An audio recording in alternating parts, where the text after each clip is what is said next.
All right, welcome. Have you ever wondered what it really takes to learn a new language?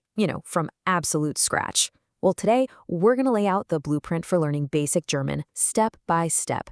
We're turning what feels like a huge, complex journey into a clear, manageable plan. Let's dive in. It seems like a massive leap, doesn't it? I mean, going from a simple hello to telling someone about your entire day. But here's the thing. There's a totally logical path, a series of building blocks that gets you from point A to point B. And that's exactly the journey we're going to map out right now. So where does this whole journey begin? Well, it starts with you. The very first stage is all about the basics, learning how to establish who you are and how to introduce yourself to the world in German. It all kicks off with a simple three-part script. You learn to say hello, you learn to say your name, and you learn to say where you're from. And you gotta understand, this is more than just memorizing words. This is your first functional conversation. It's the first key you get to unlock a real, actual human interaction. Okay, but how do you actually make those sentences work? Well, you've got to get to know the engine of German grammar right away, verb conjugation. And don't let that word scare you. It's simply the rule of matching the verb to whoever is doing the action. So I come is different from you come. It's a fundamental piece of the puzzle you need from the very beginning. And right from day one, you hit this really crucial cultural thing in German. There are two different ways to say you.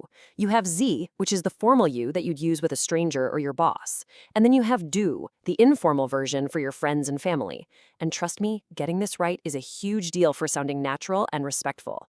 So to wrap up this first part, you're basically building your starter toolkit. You learn the alphabet so you can spell things out if you need to. You get the numbers down. And, this is a big one, you learn how to ask questions. Both the W-Fragen, wer, was, wo, who, what, where, and simple yes or no questions.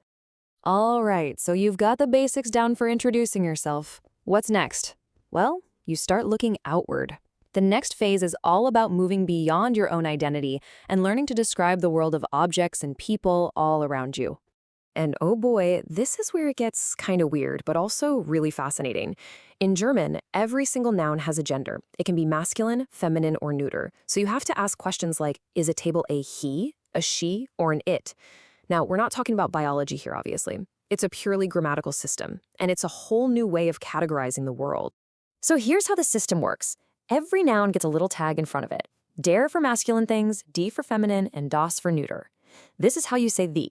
So to answer the question, a table is der Tisch. It's masculine. Suddenly, you're seeing the world in a whole new way, not just as a collection of things, but as a world of he's, she's, and it. So once you have this new superpower of labeling things, your vocabulary just explodes. You're not just a name from a certain place anymore. Now you can talk about your family, what you do for a living, your nationality. You're adding all these new layers to who you are in this new language. And it just makes sense, right? Once you can point to something and name it, like der Tisch, the very next thing you want to do is say who it belongs to. Is it my table, mein Tisch, or is it your table, dein Tisch? These little possessive words are the next logical piece of the puzzle. Okay, deep breath. We can introduce ourselves, we can label things, we can even say who owns them. Now it's time to go a little deeper. This next stage is all about understanding the hidden rules, the code that dictates how German sentences are actually put together. And trust me, this is where the real magic happens.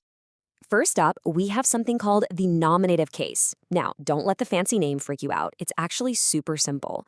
Think of it like this. The nominative is the star of the show. It's the person or thing in the sentence that's actively doing something. And if the nominative is the doer, the accusative is the done to. It's the direct object, the person or thing that is just passively receiving the action from our star player. It's the supporting actor in the sentence's little story. Okay, that's a bit abstract, I know. Let's make it super concrete with a simple sentence. The woman reads the book. Easy enough, right? The woman is doing the action, the book is receiving it. Now let's see how German handles this. In German, it looks like this. Die Frau liest das Buch. Die Frau is in the nominative case. She's the one reading. Das Buch is in the accusative case. It's the thing being read. See how that works? These cases, they're basically a GPS for your sentence, telling every word exactly what its role is. This is the secret sauce to German's famous structure. And that brings us to the final part of this initial blueprint. This is where we put all the pieces together, the vocab, the genders, the cases, to do something really significant, to actually describe a day in your life. Now, to pull this off, you need to learn about this super unique, kind of quirky, but totally common feature of German: separable verbs. I mean, the verb literally breaks in half. The main part of the verb stays up front, but its little prefix gets kicked all the way to the very end of the sentence. Okay, let me show you what I mean. The verb for to call is anrufen, but when you use it in a sentence, it becomes ich rufe dich an. That little an just hangs out at the very end. It creates this really cool suspense, this unique rhythm that you start to really listen for once you get the hang of German. So now you've got these awesome tools like separable verbs, for example, Fernsehen, which is the verb for to watch TV, and you can finally start building a real narrative. You learn the words for time, like for parts of the day and for the specific time on a clock, and you link all your actions together into the story of your day. So just step back for a second and look at the path you've just walked. You start with just one word, then you learn to label the entire world around you.